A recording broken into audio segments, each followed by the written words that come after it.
Hey Dolly friends, it's me Holly and welcome to my channel. Today I am going to be customizing this Blythe here. She is kind of a winter frost elf that I got in December. And for Christmas, Emma made me this lovely frost elf Blythe outfit. She handmade it for me.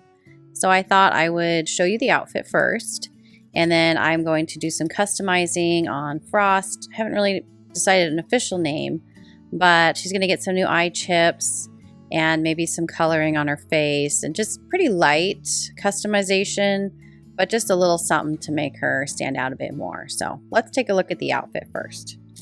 So it came packaged in a lovely blue color scheme, aside from the polka dots.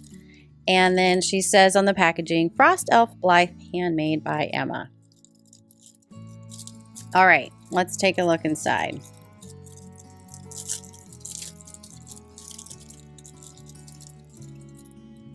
So it comes on a dress form. She's been making these a lot out of cardboard or saving ones from other doll packaging and turning them into just some really cute dress forms. So it has two detachable sleeves. These are some things that she's found with Rainbow High and Monster High have been just a really cool thing that she's been making for those dolls. And then the dress attaches with Velcro in the back. I think there's some like leggings too. Yeah, so she's been making fun leggings, creating her own patterns even. So we have some fun mesh leggings. And then the dress, I love this like winter kind of ice crystal mesh fabric, and underneath it is a shimmery, kind of like a metallic shimmer. Oh, actually it's silver. How fun. I thought it was blue. That's cool. And then so it's the top is the same, and then a nice decorative belt with a jewel in the front. All right, so I'm going to go ahead and try this on her body, and then I will be kind of getting some ideas of her design. And I honestly haven't found a whole lot online for Frost dolls. I mean, there's some BJDs. There's not a lot of winter frost type Blythes, and an official Blythe is the Frosty Frock, which is yellow. That's not going to work. So anyway, I might just kind of come up with my own. But let's get this on her and take a look at how it looks on her.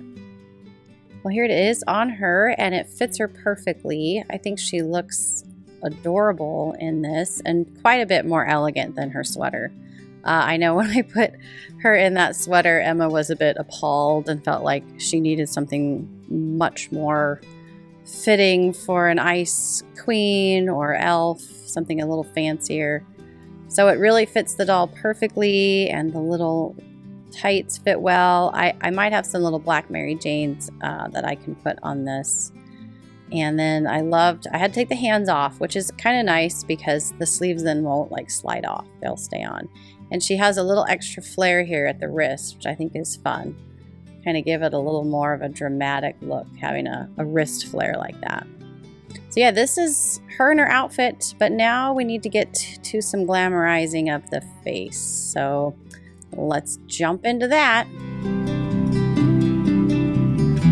So I wanted to give you a quick tour of my new drawer that I have set up. This is my first craft customizing project since I've gotten my new area. I have all of my customizing supplies in this new drawer system.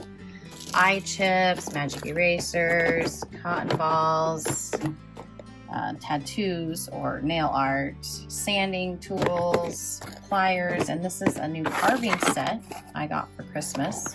And there's tongs in there. I have nail art brushes for the really fine details. I've not yet used this kit, but the brushes are super tiny, so I really need to actually start using them. And then down to the next one, I have all of my pastel chalks, my watercolor pencils, my little, well, they're basically makeup brush consistency or makeup sponges, but they're sponges designed for using the soft pastels. And this is the dollar store makeup brushes I use just for kind of cleaning off dusts and stuff. I do have makeups here. Some of it's oil-free I've used in the past on my own personal Blythes, although it's not really recommended if you're going to be selling them, because I've heard that makeup, especially if it has oil in it, will crack over time. So I typically use the pastels. I got a new pastel set for Christmas, the Winsor Newton. I believe Beth Ramsden referred to this set on her channel, so I tracked it down.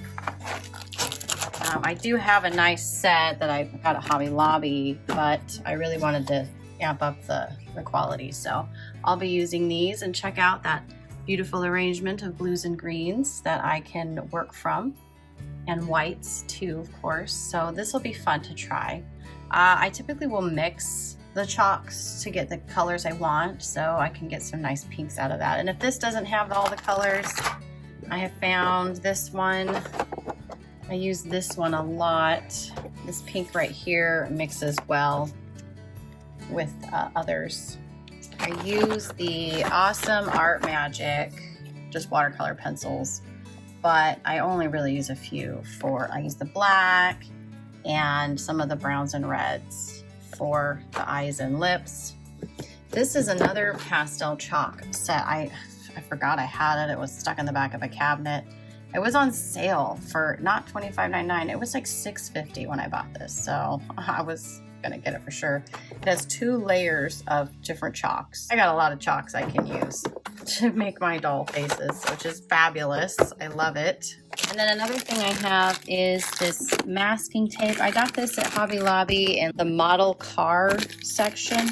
I have a lot of tiny details, and you use this to mask off sections obviously you don't want to get color on. I've used that a few times for like actually marking out eyebrow patterns. And then in this drawer, it's all my beading for the pull strings, extra nail art stencils really that wouldn't fit in the other tub. I don't think I have any snowflakes though. I have to look and see. So I've got a whole bunch of different beads and twine, 2 different containers of beads actually. Emma loves organizing, so she put all these in color order for me. Woohoo. Then this is kind of excess materials. I've got hot glue gun, extra brushes that I don't remember what these are for, but I have those. These are my nicer paint brushes. I only really use a couple because I like the fine tip. And then I have my sandpapers down here. I got one for Christmas and one that I'd already purchased. I like the extra fine for smoothing things out. Hair wax I put on Petunia's curls. This is not something I would use if I was going to be selling a doll. It does give it a waxy consistency. For a display doll in my own collection, I was kind of fine with that. And then I've got crochet hooks, and it's a yarn needle. I guess that's if you want to sew with your yarn, I guess. And then the bottom drawer is excess doll parts. So I have an extra Blythe head in here, stands. I have a poor rainbow high doll that's waiting to be redone. This is an old Ainsley that Emma kind of worked on doing some customizing, but it didn't go well. So she's now been given to me to try to recover. So I have some plans. I put her in this little country dress and thought, you know what? We need a country pumpkin. And the colors, I don't know, it may not work out. We'll just see. And then I guess my IMAX are actually, yeah, I think I have my IMAX in this top drawer. There's the IMAX. Okay. Anyway, that's a quick little tour of my new craft cart. So everything is way more accessible. And then I do my crafting up here. And this right now, this shelf here, I typically have against the wall there, but for customizing, I just slid it over. And I just got these for Christmas, so they're not really full yet. I have really not a lot there. But yep, that's the station. I'm not using the mic right now because, I don't know, I'm giving you a tour, so that's kind of weird. But there we are. Now we're diving in.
I'm installing the eye mechanism in my Frost Girl here, and I thought I would show you what happens when you trim this little piece here too much. So why would one trim it is a question, and that's a good question. A lot of times Blythe dolls tend to have a kind of a downward gaze, and this mechanism is what stops the eye from rolling, keeps it. And some customizers like to cut it a tiny bit shorter so the dolls look up more. Can they look up more? But if you trim it too short, it doesn't make as loud of a click for one. And pretend I have my thread here, open it up. It doesn't fully lock the eyes and they go up too far. Then you're always going to have to be messing with the eyes to fix it to make it right. Now, luckily, I have an extra eye mech here that has all the extra parts. So I have one more of these white pieces. But I think I'm going to have to invest in many more of these white pieces because this is not the first time I've screwed this up. So let that be a lesson to you. Don't trim the white piece too short. So here is the size difference. This is the original. This is the one I did. I really did not think I cut it that short. I even tried installing this one upside down to see if it might give me just a pinch more. So nope, that did not work. Anyway, I'm gonna just snip a skosh. I know, why risk it, but I'm trimming a little bit off just to get that little bit more of an upward gaze, but not nearly as much as that, heavens no. Okay, so this is the new piece in there. You can see and you can hear the click and it opens much better. You can't quite get that upward stare like I would prefer, but I don't have any more of those pieces, so I'm not gonna risk it. It looks really nice. There she is.